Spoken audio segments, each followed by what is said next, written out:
Bonjour, Frédéric Naïm, je suis avocat en droit des affaires et en fiscalité. J'aimerais aborder un sujet qui me tient beaucoup à cœur, qui est en réalité la prévention des contrôles fiscaux. On parle beaucoup dans le cadre des rapports avec l'administration fiscale de personnes qui se sont fait redresser, qui se retrouvent donc, j'allais dire, postérieurement à la faute, et où on essaye finalement de résoudre au mieux la problématique qui est donc découverte par les vérificateurs.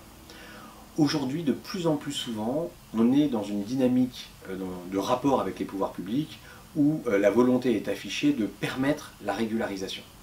Autrement dit, il existe de nombreux dispositifs, tant pour les personnes privées, pour les particuliers que pour les entreprises, qui permettent finalement de régulariser une faute, une erreur, un mauvais choix, pour parler clairement, et ce, en essayant de limiter au maximum la casse pour l'entreprise. Alors c'est vrai que ces schémas de régularisation sont souvent assortis de conditions qui facialement sont lourdes, voire intenables. Je vais vous donner un exemple. Pour être admis à une régularisation spontanée, le plus souvent, il faut être en mesure de démontrer que l'entreprise ou le particulier était de bonne foi. Par définition, beaucoup d'erreurs qui sont commises ne le sont pas de bonne foi. Est-ce que ça veut dire qu'il faut renoncer à la régularisation et il faut renoncer à la démarche tentant de nettoyer le problème en le reconnaissant et en essayant de cleaner ce qu'on peut? Je pense que non. Je pense que c'est pas parce que vous avez un risque effectivement d'être sujet à pénalité liée au fait que cette erreur n'en était pas vraiment une de bonne foi. Ça ne vous dispense pas dans certains cas de régulariser et le plus souvent on est dans des schémas qu'on arrive quand même à régulariser. Je vais vous dire pourquoi et je vais vous en donner un exemple. Beaucoup d'entreprises donc ont une date, ou des particuliers ont une date limite pour souscrire à la déclaration. Mais parallèlement à cela, des délais assez longs sont accordés au cours de l'année l'année concernée, si vous voulez. Par exemple, aujourd'hui, on a fait la déclaration en mai ou en juin, et vous allez avoir sur votre déclaration personnelle jusqu'au mois de décembre pour corriger votre déclaration en ligne. C'est énorme, c'est très long. Donc si vous avez fait un mauvais choix, vous pouvez peut-être avoir intérêt à vous dire « je vais corriger ma déclaration ». Là, il n'y aura pas de pénalité. Donc du coup, vous avez quand même eu 6 mois après la déclaration pour corriger votre déclaration, sans être nécessairement dans une problématique de bonne foi ou de mauvaise foi, mais si vous voulez, on va faire une économie colossale. Moi, je vois beaucoup de situations où je constate que des choses et des choix ont été faits, mauvais choix, où c'est à peu près certain que le contribuable, entreprise ou particulier, va se faire attraper. Les méthodes de contrôle aujourd'hui sont très ciblées et par les différents canaux de communication que détient l'administration fiscale, c'est à peu près sûr que le contribuable va se faire attraper. Et moi, je pense quand même qu'on arrive dans certaines situations à régulariser spontanément, en faisant une IAS rectificative, en faisant une déclaration rectificative, en faisant le cas échéant une lettre qui l'accompagne, quelque chose qui va permettre de diminuer la pénalisation du dossier. Quand je parle de la pénalisation du dossier, je pense à 2 sujets.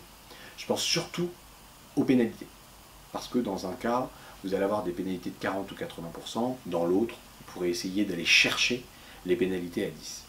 Même si l'administration fiscale peut avoir la même posture à l'égard d'un contribuable qui ne régularise pas qu'un contribuable qui régularise, techniquement et en pratique, même si ce n'est pas le droit, on a quand même une approche légèrement différente dans un dossier. Alors bien sûr, si vous régularisez au moment où vous faites l'objet d'un contrôle ou d'une vérification de comptabilité ou d'un examen de situation fiscale personnelle d'ensemble, vous ne pourrez pas vous retrancher derrière le fait que vous avez spontanément régularisé, parce que par définition, vous n'aurez pas spontanément régularisé.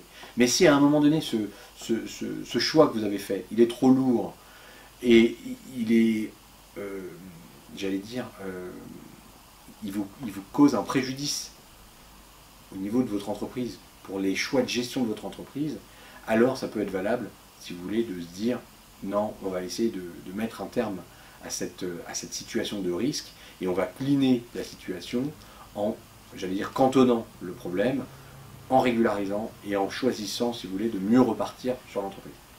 Vous savez, quand une entreprise va adopter une position risquée sur une année N, le plus souvent, l'année d'après et les années ensuite, on se retrouve un tout petit peu enfermé dans cette même logique, dont il est impossible de sortir sans contrôle. Donc finalement, c'est un contrôle qui va permettre d'arrêter cela. Mais en fait, si vous raisonnez bien, par un audit et par le choix, si vous voulez, de se dire j'ai une zone de risque, je la purge, eh bien en fait, vous allez presque sauver votre entreprise sans avoir besoin de passer par des épreuves beaucoup plus lourdes. Donc choisissez bien de ne pas avoir peur de régulariser. Bien évidemment, ça ne se fait pas n'importe comment. C'est peut-être un tout petit peu plus difficile à manier. Il faut peut-être 2 conseils valent mieux qu'un dans certains dossiers pour bien tirer toutes les conséquences de cette régularisation.